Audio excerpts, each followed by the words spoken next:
I am Paula Fox, 34 years old. From the time I was a child, my family established a ruthless classification system. My sister Jolene was the pretty one. My brother Caleb was the smart one. And I was imprisoned in a life sentence, the ugly one. Last July at the family reunion, Aunt Patricia pointed at me and tossed her head, saying to a strange woman right in front of 40 relatives, "This is the one our family never mentions." I stood there, silent. But there was one detail my family missed. That elegant woman wasn't a lost guest, and what she did next shattered my family's arrogance completely.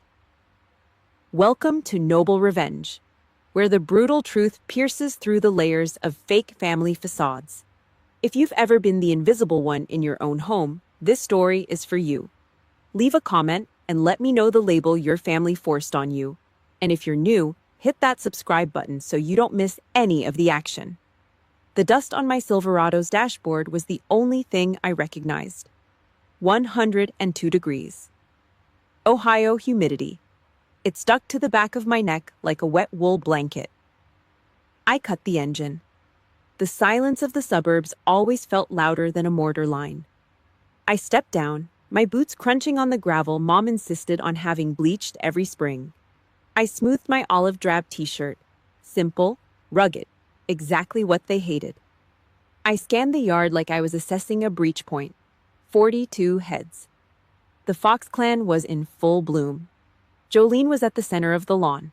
She looked like a curated Instagram post in a pale silk dress that probably cost more than my monthly housing allowance. She held a crystal flute of mimosa, her laugh cutting through the humid air like a programmed soundtrack. And then, she chirped, her voice carrying that practiced, breathless quality. The realtor said the ocean view was non-negotiable. Laughter followed, on cue. A rehearsed play I hadn't read the script for. I stepped onto the grass. Nobody turned, not even Dad. I headed for the welcome table, white linen. It looked like a field hospital for the elite. Row after row of gold-foiled name tags, the calligraphy looping and expensive. I ran my finger down the cards, the C for Caleb, the J for Jolene, the P for Aunt Patricia. Empty. My name wasn't there, not in gold, not even in plain ink. "Oh, Paula," a voice rasped behind me. Aunt Patricia. She was already working on her third gin and tonic, her breath a mix of juniper and spearmint gum. She didn't look at me, she looked through me. "Momsy probably forgot you were coming. Typical." She reached into her wicker bag, pulled out a black Sharpie with a cracked cap, and tossed it onto the linen. It bounced once and rolled toward the gold-lettered cards like a smear of oil on a wedding dress. "Write your name on a piece of scrap paper, or use that duct tape in the kitchen. You're good with tools, right?" I looked at my hands. These hands had signed off on demolition charges for bridges in flood zones. They had hauled 300-pound slabs of concrete to save a trapped kid in West Virginia. Now, they were holding a dollar store marker. I grabbed a piece of masking tape. I wrote Paula Fox in block letters. Bold, brutal. I stuck it to my chest. It felt like a target. "Move along, dear," Patricia said, her eyes already tracking a useful relative. "You're blocking the view of the shrimp cocktail." The seating chart was Mom's version of a tactical deployment. The main table was under the canopy, draped in lace, reserved for the successes. I wasn't on the list. "Paula, honey," Mom called out from the patio, not looking up from her camera lens. "The kids' table is behind the oak tree. Plenty of room back there." The order was clear. Containment. I dragged a gray plastic chair across the grass. It creaked, the sound of cheap, sun-damaged resin protesting my weight. I sat down behind the massive trunk of the old oak. My table mates were 3 10-year-old cousins with faces smeared in Heinz ketchup and a toddler who was currently using a plastic fork to stab a hot dog. I sat straight. Habit. My spine didn't know how to slouch anymore. I picked up a piece of cold deli ham and chewed slowly, watching the main stage from the shadows. Mom was in her element. She was a director. She gripped her Nikon like a weapon, physically shoving Caleb and Jolene into the frame. "Turn your chin, Jolene. The light needs to catch the silk," Mom shouted.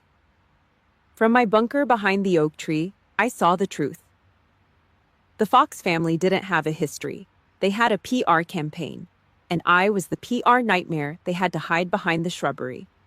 The smell of burnt BBQ ribs drifted past. The clink of crystal from the adult table sounded like distant artillery. Out here, I just had the hum of cicadas and the sticky heat. After the meal, the group moved toward the patio. The family album was out, the velvet-bound book of Fox triumphs. I waited until they were distracted by Jolene's slideshow of her new kitchen. I walked to the sofa. I flipped through the pages. 200 photos, weddings, graduations, Jolene's first house, Caleb's law firm opening. I found myself 4 times. The clearest shot was from when I was 10. I was standing in the far corner of a Christmas party, half hidden behind a massive decorative urn. My face was a blur of uncertainty. Mom had flipped past it in half a second, her finger trailing over Jolene's velvet dress in the center of the page. I looked around. Nobody was watching the ugly one. I reached out. My calloused thumb caught the edge of the plastic sleeve. I slid the photo out. Quietly. I tucked it into the side pocket of my tactical pants. The rough, serrated edge of the old Kodak paper scraped against my fingertip. It felt sharp, hostile. It felt exactly like the scratchy, unwashed fabric of that yellow dress from years ago. The day the sentence was first passed, the day the grease stain on my collar became my identity. I rubbed the edge of the photo. The ghost of that 6-year-old girl whispered in my ear. She was still back there, standing behind the urn, waiting for someone to notice the stain. I looked at the main table. The crystal glasses were clinking. The laughter was rising. I'm not that girl anymore, I thought. But I still have the receipt. I stepped back into the shadows of the porch. The stolen photo, a cold weight against my thigh. 2 hours. 2 hours until the elegant woman in the silver sedan would arrive. 2 hours until the facade would crumble. But as the July sun beat down on my neck, all I could feel was the phantom itch of a dress that never fit. The rough edge of that 1998 Kodak photo in my cargo pocket feels like a jagged piece of glass. I close my eyes and the humid suburban air of 2026 bleeds into the stifling, airless heat of a June afternoon 22 years ago. The living room floor was a minefield of tissue paper patterns and scraps of tulle. White, pink, lavender. The colors of girls who were meant to be seen. My mother's foot worked the treadle of her Singer sewing machine. Whir clack, whir clack. It was the heartbeat of our house, a rhythm that meant something beautiful was being born for someone else. I stood in the doorway, scratching a mosquito bite on my shin, waiting, just waiting for a scrap of fabric that belonged to me. Mom didn't look up. Her eyes were fixed on the silk under the needle. Her jaw was set in that hard line I'd eventually learn to recognize as envy. Jolene needs the lace overlay, Mom muttered. The words were clipped, muffled by the straight pins held between her lips. She has that glow. She's made for the camera. Some children just carry the light better. I shifted my weight, the hardwood floor cool against my bare feet. I was 6. I still believed in turns. I still believed that if I waited long enough, the machine would hum for me. What about my dress, Mom? The machine stopped. The silence was heavier than the noise. Mom took the pins out of her mouth and looked at me. Not with love. With a cold, clinical assessment, like she was looking at a structural flaw in a basement wall. She didn't reach for the new bolt of cloth. She reached for a plastic bin in the corner, the one marked donations. She pulled out a heap of crumpled yellow fabric and tossed it at my feet. It hit the floor with a dull thud. It was Jolene's Easter dress from the year before. The lace was frayed, the hem was drooping, but the worst part was the collar. Right under the chin, there was a dark, stiff circle of an old gravy stain that had survived a dozen washes, a permanent mark of Jolene's sloppy lunch. Wear this, Mom said, her foot already hovering back over the treadle. But the stain, I whispered. I reached down, my small fingers rubbing the crusty fabric. It felt like a scab. Mom didn't even turn around. Her back was a wall. Don't bother scrubbing it, Paula. You won't be in the center of the shots anyway. It's a waste of detergent. Now go. you're tracking dirt onto the tool. I picked it up. The fabric felt like sandpaper. It smelled like mothballs and someone else's leftovers. I put it on. I wore that stain like a brand. By 4 o'clock, the neighborhood block party was screaming. The smell of charcoal and cheap hot dogs filled the air. Our lawn was the stage. Aunt Patricia was leaning against a folding table, her fingers curled tight around a gin and tonic. She smelled like rubbing alcohol and menthol cigarettes. She grabbed Jolene, who was spinning in her new lavender silk, and pulled her close. "Look at this little angel," Patricia cooed to the neighbor, her voice slurred and sugary. "She's going to break every heart in this county, a real fox beauty." Then her eyes slid to me, her head tilted, that pitying, cruel tilt. She swirled the ice in her plastic cup. "And then there's Paula." Patricia leaned down, her breath hot and chemical against my ear. "You've got that fox nose, honey, deep and wide, like a boxer. Such a shame.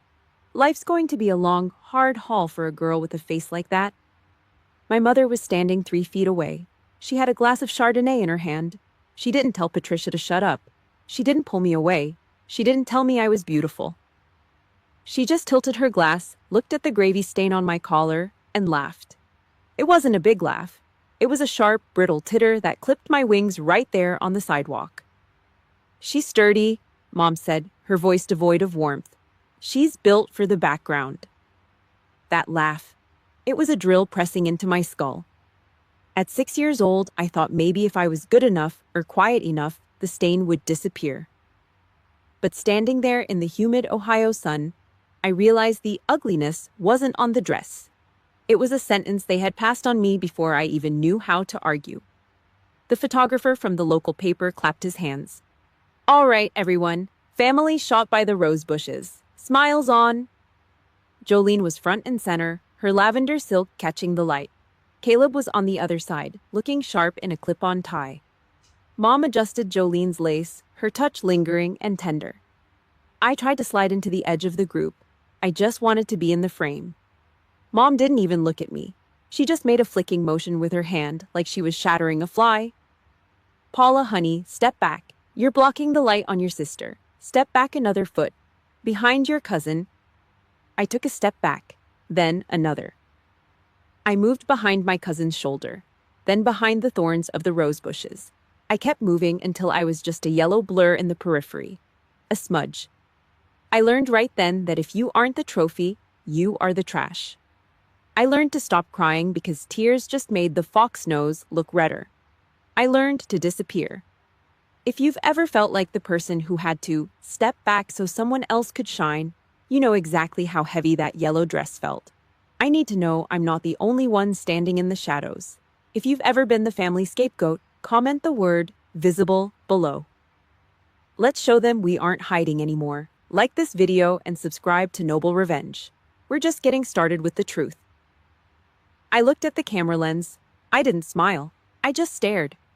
"Perfect," the photographer said. Flash. In the final print, I was barely a shadow, but that shadow was already planning its escape. My current army uniform is crisp. My bars are level to the millimeter. Every morning, I starch my sleeves until they could cut paper. It's a defense, a shield against the girl in the yellow dress.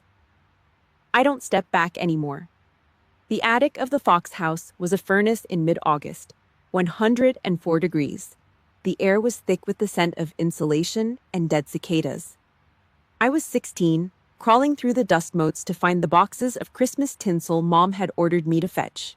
My knees scraped against the rough plywood. That was when I tripped over it. A heavy cardboard box, sealed tight with layers of silver duct tape that had turned gummy from the heat. On the side, written in faded black marker, were the words, "Diane, College." I knew Mom's official story. She was the devoted housewife, the martyr who gave up everything for her children. I picked at the tape. It peeled back with a screeching protest. I expected old sweaters or dried flowers. Instead, I found paper.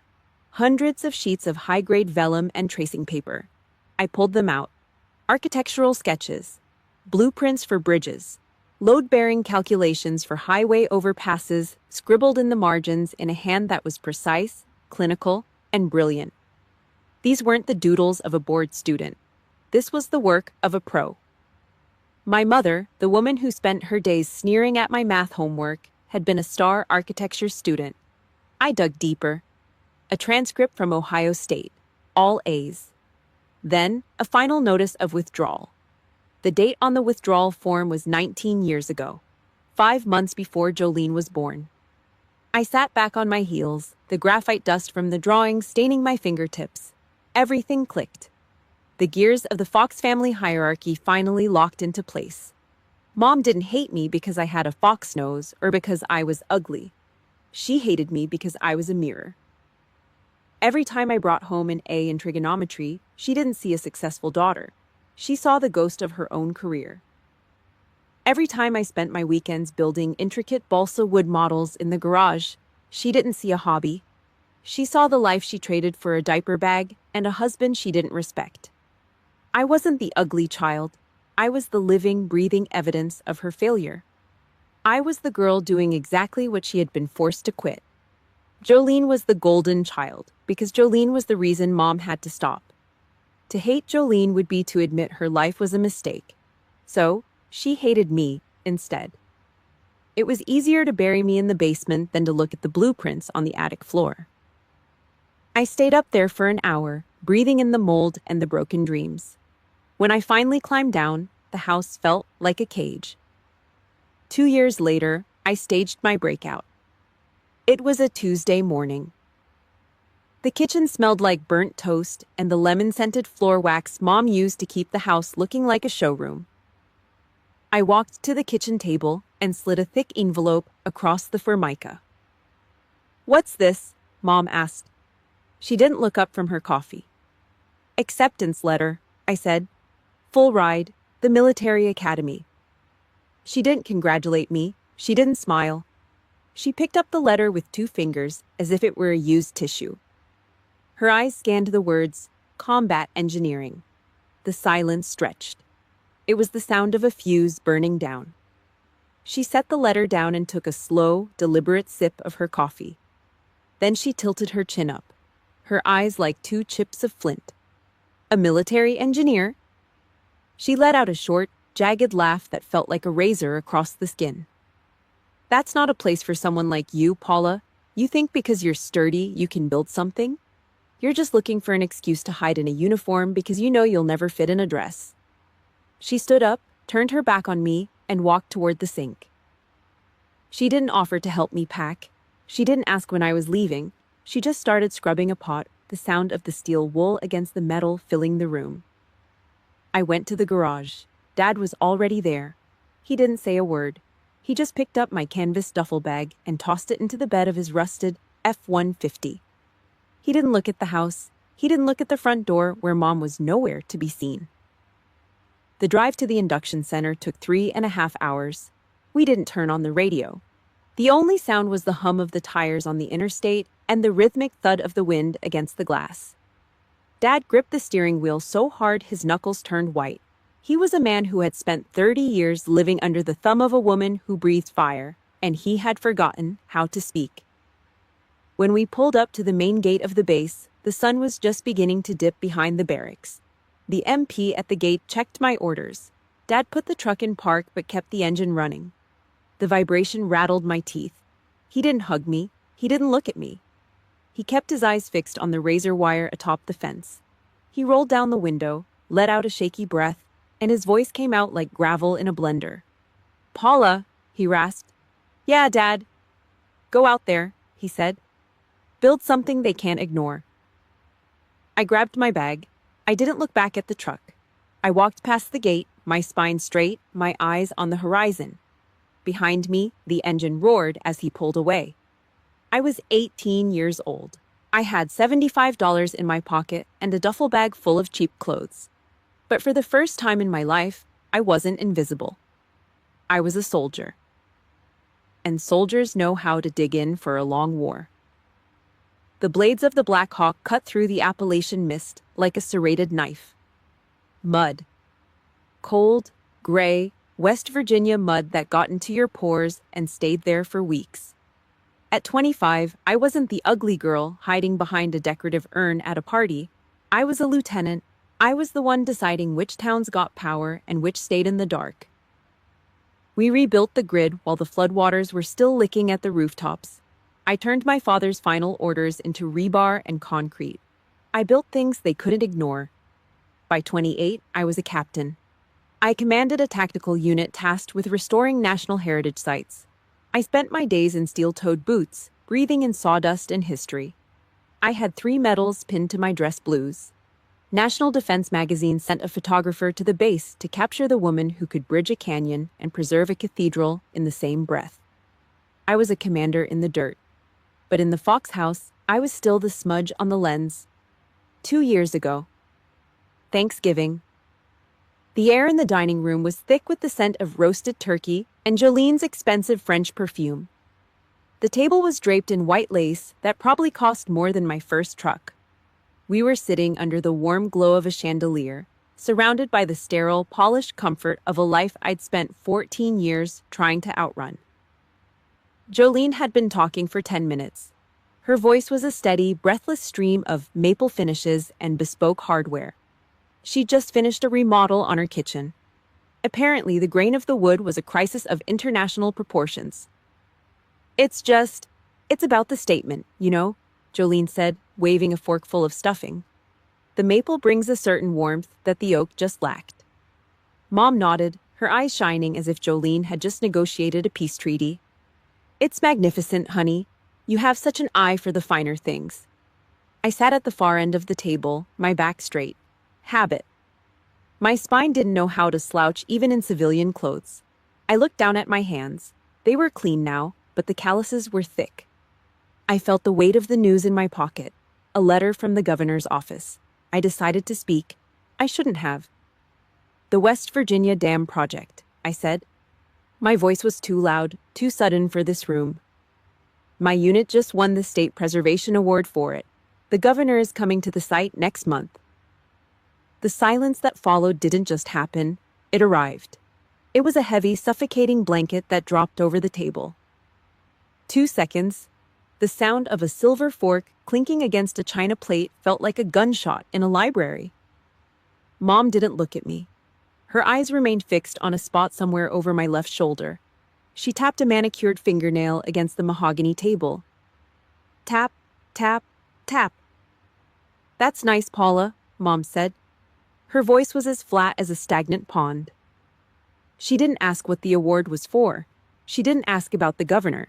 She didn't even blink. Listen, could you pass the cranberry sauce? It's getting cold on this end. Jolene let out a soft, wet sound. A half smirk, half sigh. She drizzled the gravy over the turkey, her eyes never leaving her plate. A dam project. Sounds like a very time-consuming hobby, Paula. I honestly don't know how you find the energy for all that manual labor. I watched the bowl of cranberry sauce slide across the table. It was deep red, the color of a fresh wound. My medals, the weeks of sleeping in a Humvee, the thousands of lives my unit had protected from the next flood, it all meant exactly as much as Jolene's kitchen cabinets. It was just another hobby I used to avoid being a real woman. The sauce, Paula, Mom prompted, her tone sharpening. I handed it over. My hand didn't shake. I was a commander. Commanders don't show the breach in their armor. An hour later, I was in the kitchen. I stood at the sink, my back to the door, washing a heavy cast iron pan. I worked the scrub brush in tight, rhythmic circles, straight back, eyes on the task. I was a soldier in the shadows of my own home. The screen door to the patio creaked open. I heard the muffled clink of ice in a glass. Aunt Patricia and Mom. At least the girl stays busy, Patricia's voice drifted in, followed by a wet, gin-soaked chuckle. But Lord, Diane, did you see her face? No makeup. Those hands look like they belong to a dock worker. I wish she'd just spend 5 minutes on a skincare routine. It's embarrassing. I heard the soft thwack of Mom's hand hitting her palm. An appreciative clap. I know, Pat. Believe me, I've tried. But some things just can't be fixed. She was born for the dirt, I suppose.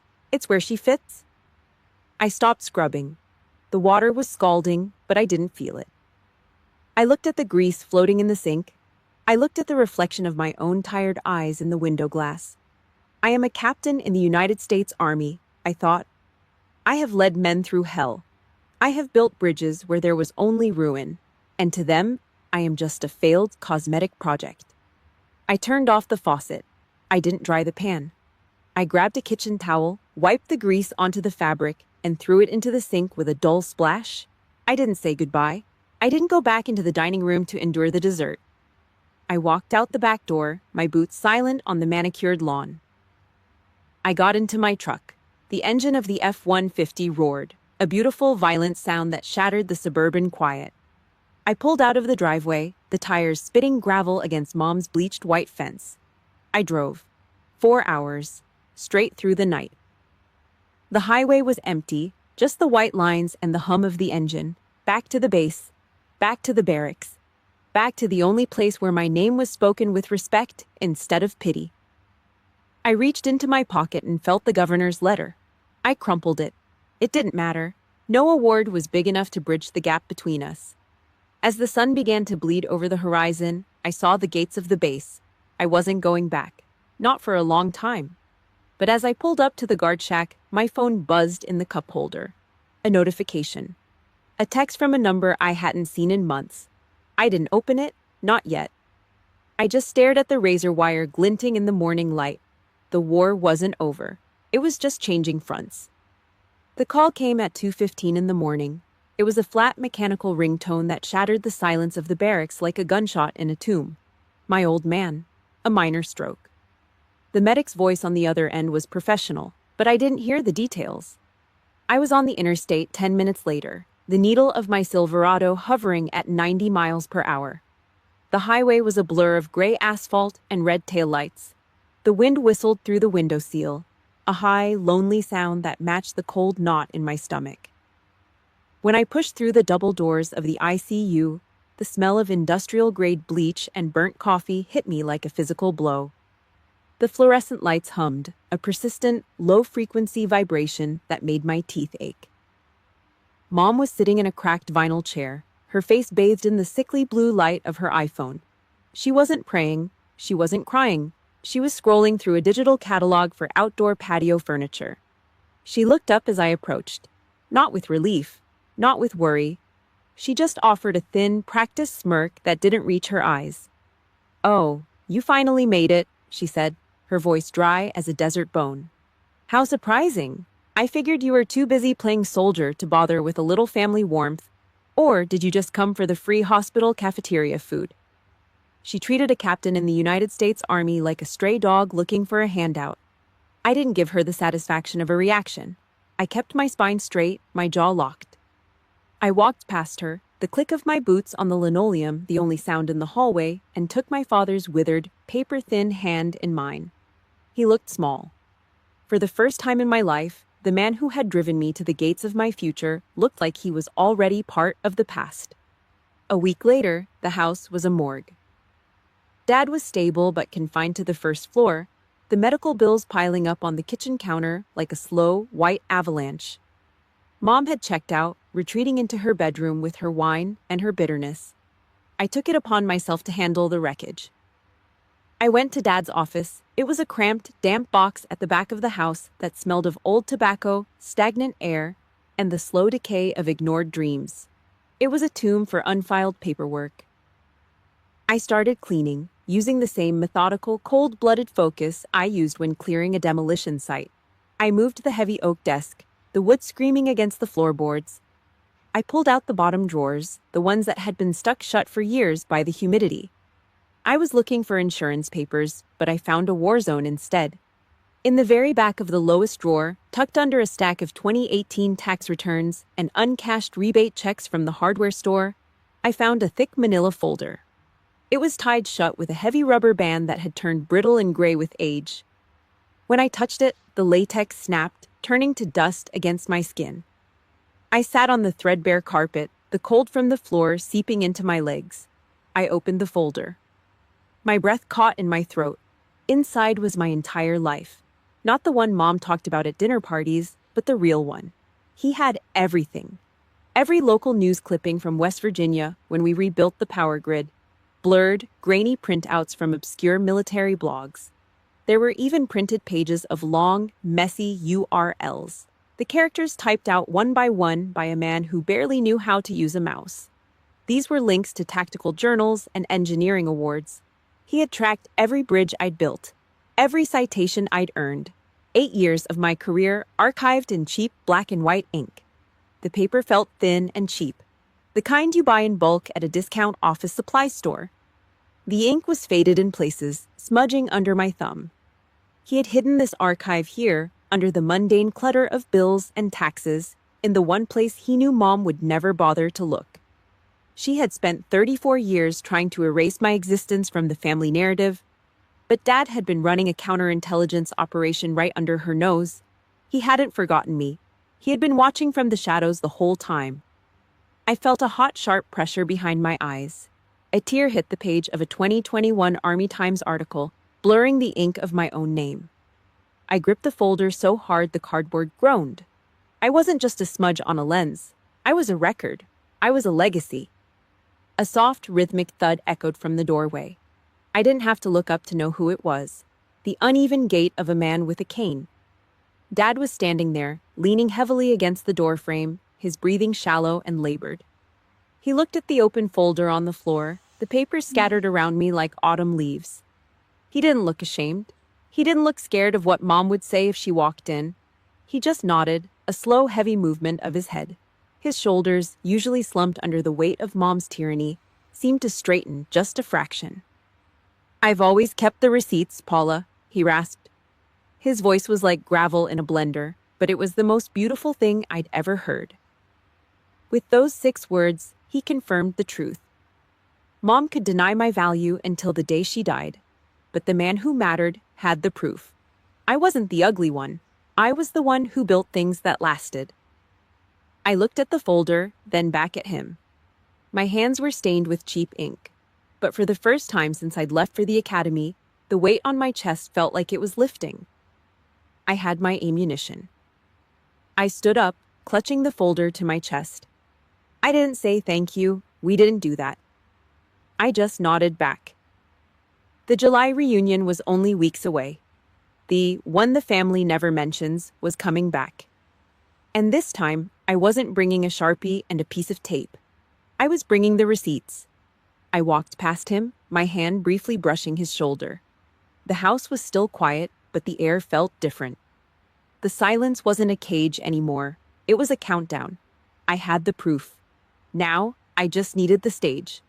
The July sun was a hammer, pounding the Ohio humidity into a thick, suffocating grease that coated my skin. I stood in the backyard, the cheap masking tape on my chest feeling like a brand, my name scrawled in that dying black Sharpie. The air smelled of burnt hickory and the cloying, oversweet scent of Jolene's perfume. I'd had enough. I needed air that didn't feel like someone else's breath.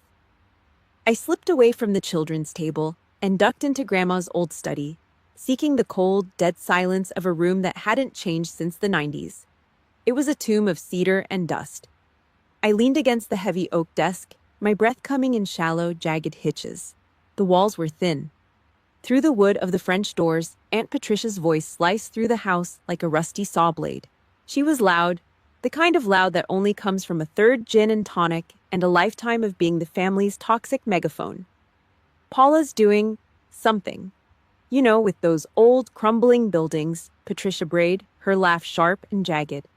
"Small repairs, fix-it jobs, just keeping herself busy since she doesn't have a man or a real house to worry about." Then came Mom's voice, sharp, final. The sound of a guillotine. "Jolene," Mom interrupted, her tone shifting to that honeyed, worshipful frequency she reserved for her golden child. "Tell the girls about that marble island in your new kitchen, the Italian stone, honey. Tell them about the finish." I stood in the shadows, my heart a heavy rhythmic thud against my ribs. A bridge builder, a combat engineer, a captain in the United States Army. And to them, I was just a girl with a toolbox and a face that was better left unmentioned. I turned away from the door, my hand brushing a shelf of old, leather-bound encyclopedias. Behind a stack of yellowed National Geographics, I saw it. A plain, battered shoebox. It was tucked away like a secret, coated in a layer of gray dust. I knew that box.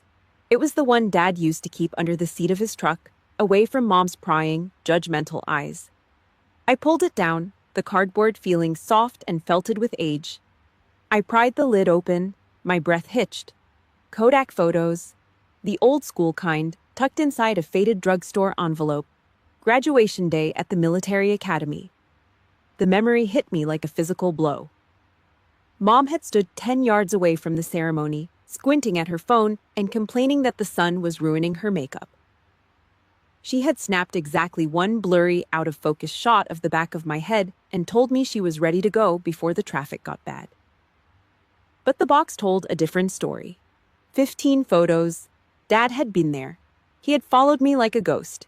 He had stayed behind the crowds, behind the flags, clicking that cheap plastic disposable camera 15 times.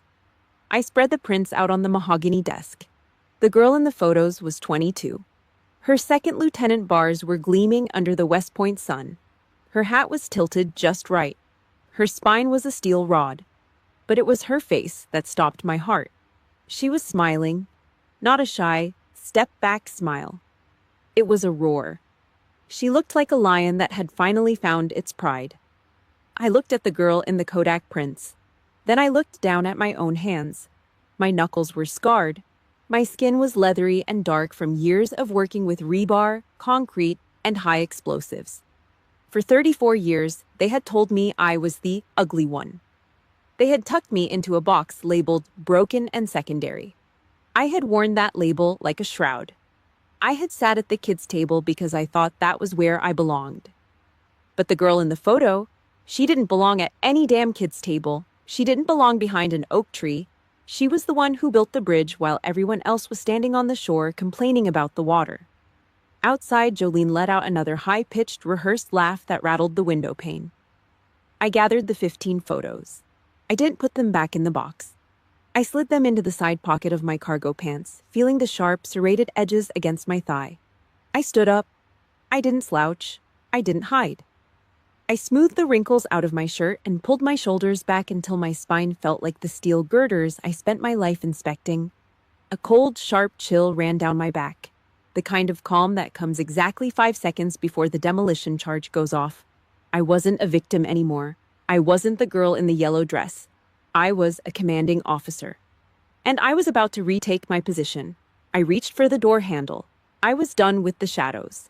I was done with the step-back orders. I pushed the French doors open and stepped back out into the July heat.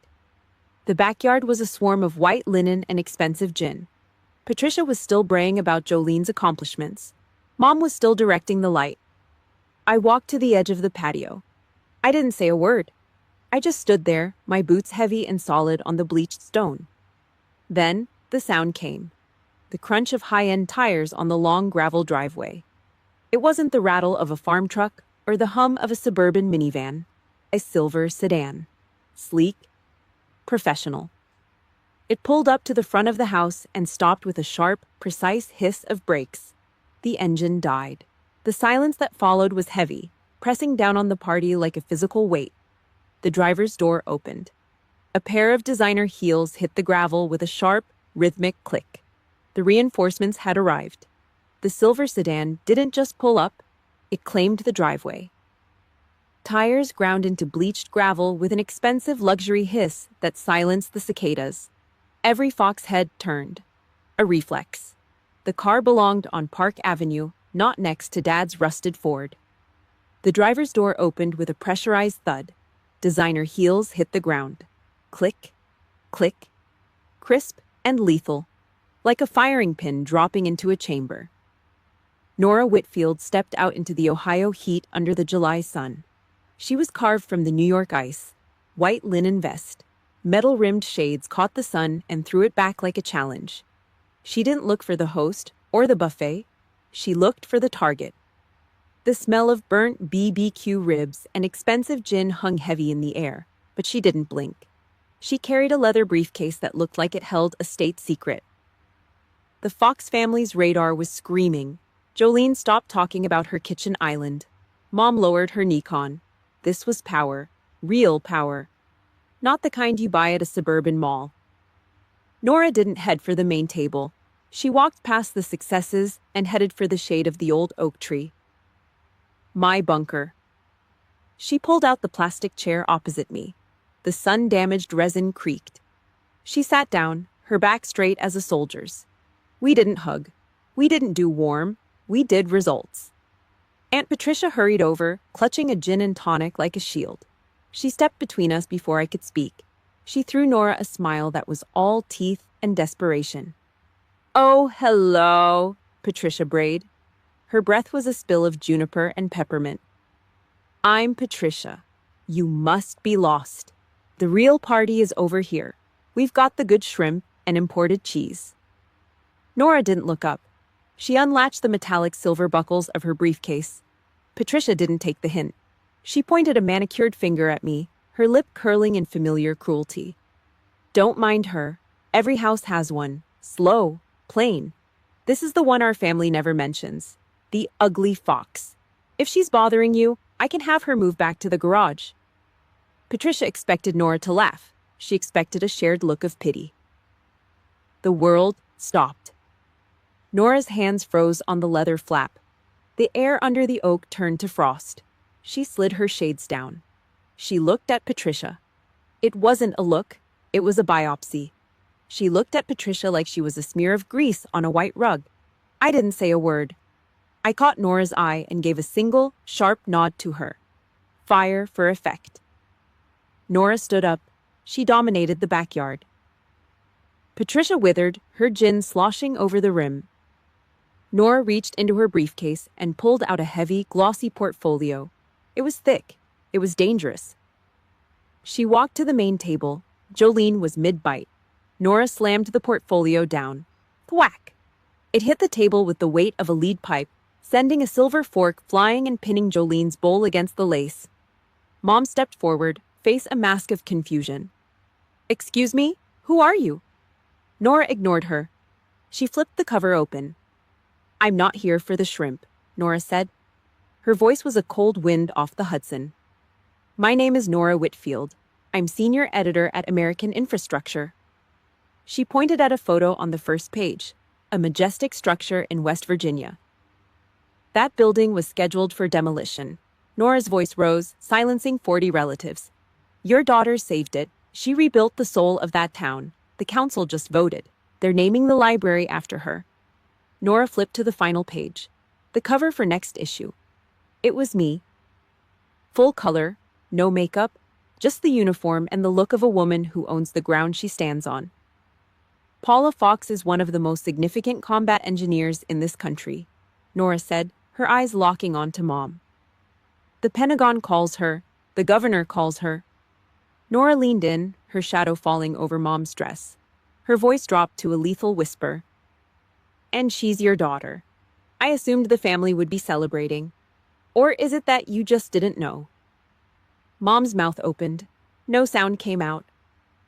Jolene stared at the portfolio like a live grenade. Patricia stood frozen by the oak. The silence was absolute. The ugly fox had burned down the forest. If you've ever waited for truth to hit table like sledgehammer, you know how air felt. We've all been the one they never mention until we become the one they can't ignore. If you're ready to see Fox Empire crack, hit that like button now.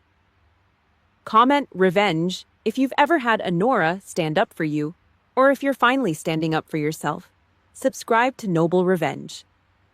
The real demolition starts in next chapter. I stood up from the plastic chair. I didn't look at my mother's pale face. I looked at Nora.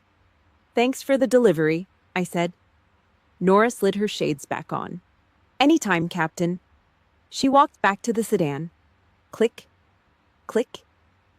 The sound of a long victory march. Behind me, Mom's Nikon hit the grass. The director had finally lost her shot. The war had just come home. The silence of the family was the loudest victory I'd ever heard. The backyard didn't just go quiet, it died. The July heat seemed to congeal, turning the air into a thick, airless weight. Nora's silver sedan was already a vanishing speck of chrome on the main road, but the silence she left behind was louder than any engine. 40 Fox relatives stood frozen. Aunt Patricia's hand was shaking so hard the ice in her gin and tonic sounded like a frantic telegraph. Jolene's face was the color of curdled milk. She slowly turned her iPhone face down on the lace tablecloth, hiding the image of the marble kitchen island that suddenly looked like a toy from a dollhouse. Then, the mask began to stitch itself back together. Mom took a sharp, jagged breath. She forced a smile onto her face, but it was a brittle, ugly thing, like cheap porcelain glued back together after a smash. She smoothed her linen dress with palms that were slick with sweat. "Well," Mom said, her voice a pitch too high, a practiced warble of fake grace. "Of course we knew. We've always been a family of faith and pride. We didn't want to make the other children feel less than by bragging about Paula's little government jobs." "Right, Gerald?" Dad didn't look up.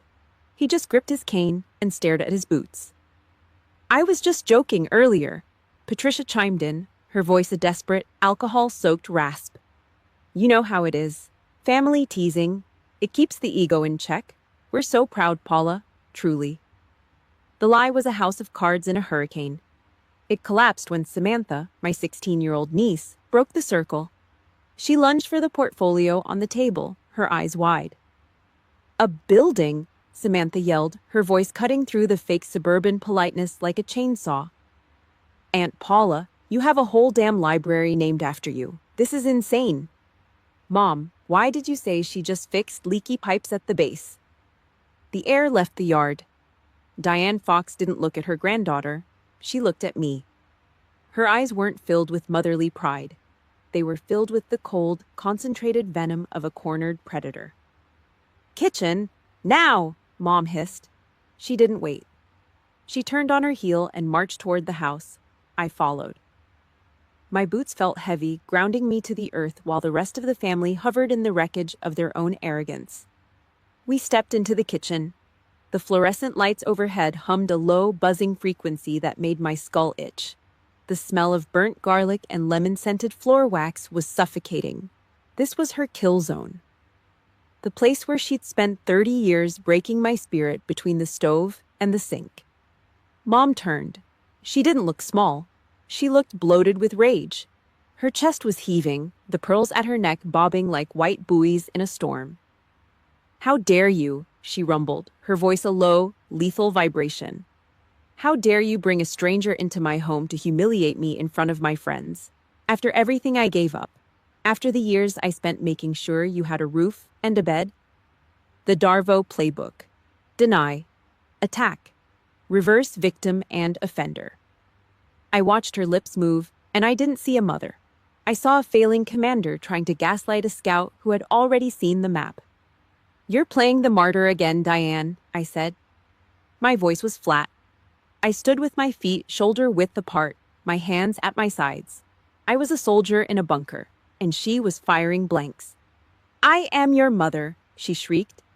A bead of sweat rolled down her temple, carving a line through her expensive foundation. I sacrificed my youth. I could have been anything, but I stayed here. I raised a girl who grew up to be a cold, heartless ingrate. I took a step forward. The linoleum creaked. I didn't yell. I didn't have to. "I was up in the attic, Mom," I said. She froze. The shriek died in her throat, replaced by a wet, clicking sound. "I saw the box," I continued. "The blueprints. The 19-year-old withdrawal from Ohio State. The graphite dust is still on the sketches. You were a brilliant architect. You were a star. And then you got pregnant with Jolene. You had to quit. You had to trade a drafting table for a diaper bag." The color drained from her face. She looked gray, her skin sallow under the harsh kitchen lights. She looked like a ghost in a floral dress. "Every time I built something, you didn't see my success," I said, my voice dropping to a whisper that felt like a blade. "You saw your own ghost. You hated me because I lived the life you threw away. You made me the ugly fox because you couldn't stand to look at a version of yourself that didn't fail. But here's the thing, Diane. You were talented. You could have been great. But your failure is not my fault." She didn't hit me. She didn't scream. She just recoiled as if I'd thrown a bucket of ice water in her face. She stumbled back 3 steps, her hip hitting the plastic trash can with a dull thud. Her eyes were wide, vacant, and terrified. She had spent a lifetime making sure I felt small so she wouldn't feel like a mistake, and I just handed her the bill. She didn't say a word. She turned and fled. She didn't go back to the party. She bolted toward the hallway, the sound of her heels frantic on the hardwood, and slammed the bathroom door. I heard the lock click. The queen of the suburbs was hiding in a 5x5 room with a toilet and a stack of gossip magazines. The screen door behind me groaned on its hinges. Jolene was standing there, her silk dress stained with a drop of mimosa. She looked at the empty kitchen, then at me. "Are you happy now?" Jolene whined, her voice thin and petulant. "Mom is a wreck. The party is ruined. Why do you always have to make everything about you, Paula? Why can't you just be the quiet one for once?" I didn't answer her. I didn't even blink. I walked past her, my shoulder brushing hers. I reached for the handle of the aluminum screen door. I stepped out onto the porch. The cicadas were screaming again. I pulled the door shut behind me. Clang. The aluminum frame hit the track with a sharp, metallic finality. A clean break. I didn't look back at the window. I didn't look at the 40 people staring at me from the lawn. I just started walking toward my truck. But as I reached for the door handle of the Silverado, a hand caught my elbow. It wasn't Mom. It wasn't Jolene. It was Dad. And he was holding a set of keys I hadn't seen in 20 years. The porch steps groaned under my boots. I walked back out into the July glare, the air under the canopy now feeling like a tomb. Nora was at the silver sedan, her hand on the door handle, her work finished. Aunt Patricia was scurrying after her like a stray dog begging for a scrap of dignity. Her gin and tonic sloshed over her knuckles, the smell of juniper sharp and pathetic in the heat. "Nora, dear, you have to understand," Patricia brayed, her voice a frantic, high-pitched rasp. "It's a family joke. We're a close-knit group. Paula knows we love her. We play around. It's the Fox way." Nora didn't look at her. She didn't even slow down. She stopped at the driver's side door and looked at Patricia through those metal-rimmed shades. The sun caught the glass, blinding the older woman for a split second. "20 minutes ago, you called her the one no one mentions," Nora said. Her voice was a flat New York frost that cut right through the Ohio humidity. "You called her slow. You called her plain." "I don't think you're joking, Patricia. I think you're just small." Patricia's mouth worked, but no sound came out. She looked around for support, for someone to join the lie.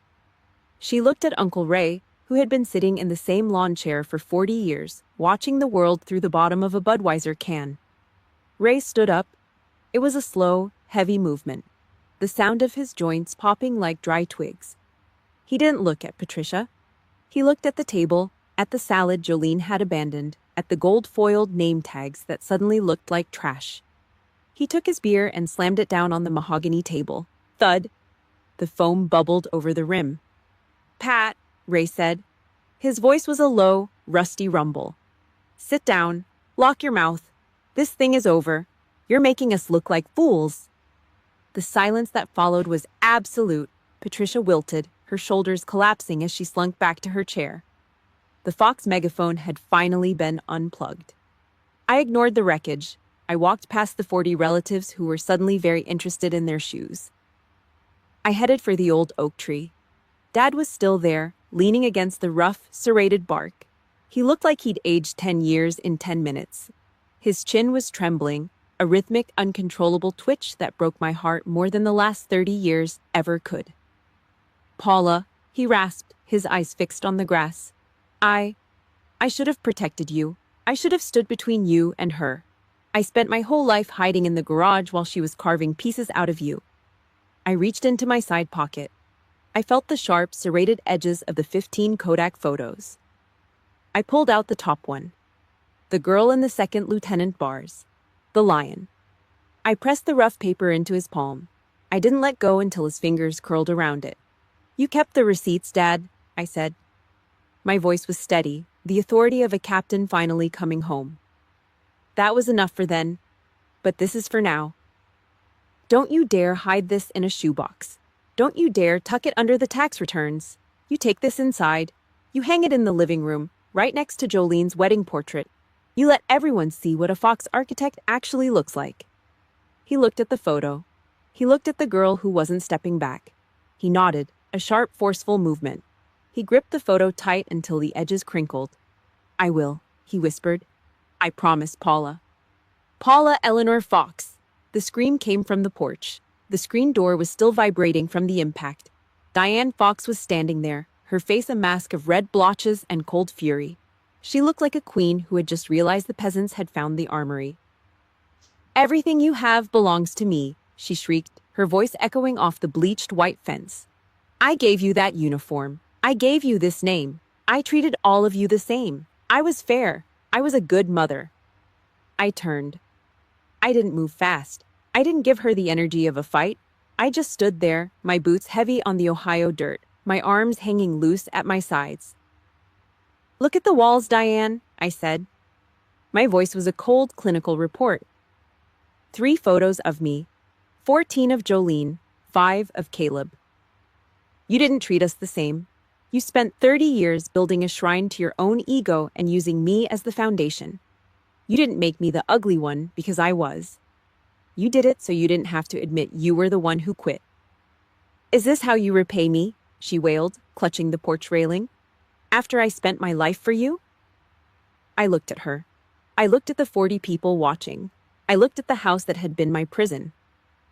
"I'm not repaying you anything," I said. "I'm done. I'm leaving. And this time, there is no step back."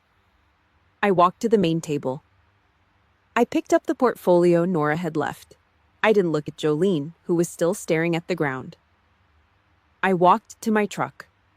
The gravel crunched under my boots, a rhythmic, solid sound of departure. I didn't look back at the porch. I didn't look at the woman screaming my name into the July heat. I got into the Silverado. The engine roared, a violent, beautiful sound that shattered the suburban peace for the last time. I backed out of the driveway, the tires spitting gravel against the bleached white fence. I hit the highway. The asphalt was a gray ribbon of freedom. The sun was setting, bleeding orange and purple over the flat Ohio horizon. 10 miles out, the phone buzzed in the cup holder. One text. From Dad. Proud. Always. I pulled the truck onto the shoulder. I put it in park. I sat there in the cab, the engine humming, the silence of the highway pressing in on me. The dam finally broke. I leaned my head against the steering wheel, and I cried. Not for the pain, not for the 34 years of ugliness. I cried for the girl in the yellow dress. I cried until the mud of the Fox house was washed out of my soul. I wiped my eyes with the back of my calloused hand. I put the truck in drive. The road ahead was wide, dark, and mine. The retreat was over. The life was just beginning. The October issue of American Infrastructure didn't arrive with a fanfare. It showed up in a plain brown mailer at the base post office, smelling of fresh ink and industrial adhesive. I pulled it out while standing in the gravel lot, the morning frost still crunching under my boots. There I was, front and center. No airbrushing.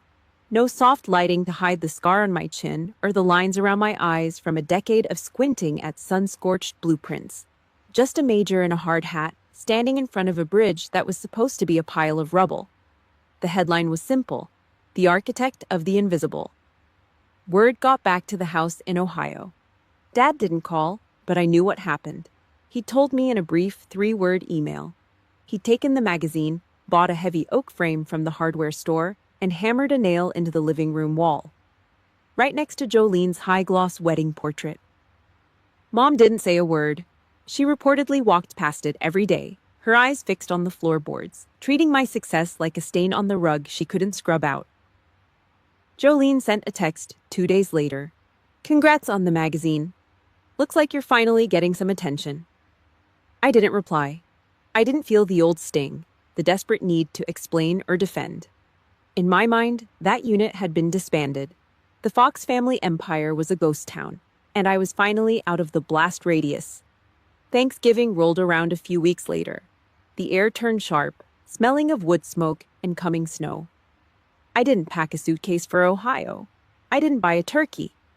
Instead, I climbed into my truck and drove south, away from the suburbia that had nearly choked the life out of me. I pulled over at an abandoned gas station on a neglected stretch of the state highway. The place was a wreck. The awning was sagging like a broken wing. The windows were jagged teeth of glass, and the old pumps were rusted red husks. Most people would drive by and see a corpse of a building. I saw a skeleton waiting for skin. I hopped out of the Silverado, the wind whistling through the cracked panes with a high, lonely sound. I pulled a steel tape measure from my belt. Zing. The metal was cold against my palm. I started taking notes on a grimy clipboard. Coordinates, footings, the load-bearing capacity of the old timber. I wasn't just looking at a gas station, I was planning a community library. A place for kids who didn't fit in to find a book and a quiet corner. I've always been drawn to the things the world throws away. Maybe because I know what it's like to be discarded. I spent the afternoon in the dirt, breathing in the smell of old oil and damp concrete. It was the best Thanksgiving I'd ever had. No passive-aggressive comments about my skin. No step-back orders. Just the work. By the time I got back to my workshop at the base, the sun was beginning to dip, throwing long golden spears of light across the metal workbench. The room smelled of sawdust and CLP. It was quiet, the kind of quiet you only get when the war is actually over. I reached under the workbench and pulled out a heavy olive-drab ammo can. The latch opened with a sharp, metallic clack that echoed off the corrugated steel walls. Inside wasn't ammunition. It was my history. I pulled out the old photo, the one from the attic. The 10-year-old girl in the ragged yellow dress, hiding behind a terracotta pot like she was trying to apologize for existing. Her eyes were wide and filled with a fear I could still feel in my marrow if I leaned in too close. I laid that photo down on the steel table. Right next to it, I placed the October issue of the magazine. The contrast was violent. The girl who was told she was the ugly one versus the woman who was a national headline. The girl who was a failed project versus the major who built bridges over canyons. I stared at them for a long time, the shadows stretching across the floor until they touched my boots.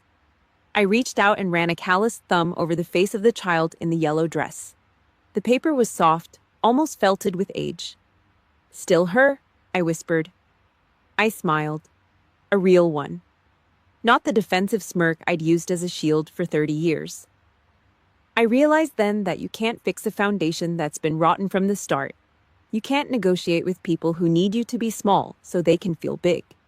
You don't try to renovate a house that was built to be a cage. You just walk out, you find a new piece of ground, and you build your own damn fortress. A massive weight, one I'd been carrying since I was old enough to walk, finally hit the floor. The truth was simpler than any blueprint I'd ever drawn. I was never the ugly fox. I was never the mistake. I was never the smudge on the lens. I was just in the wrong room. And now, I've got the whole world to build in. Paula Fox's story ends here, but our journeys are just beginning. Sometimes the sweetest revenge isn't about causing pain. It's about living a life so brilliant that they lose the privilege of even having a place in it. If you've ever felt like the abandoned child or the one no one bothers to mention, just remember, you aren't broken, you were just in the wrong room. Don't forget to like, subscribe, and comment build if you're ready to start building your own fortress. Noble Revenge. Thanks you for standing by Paula until the very end.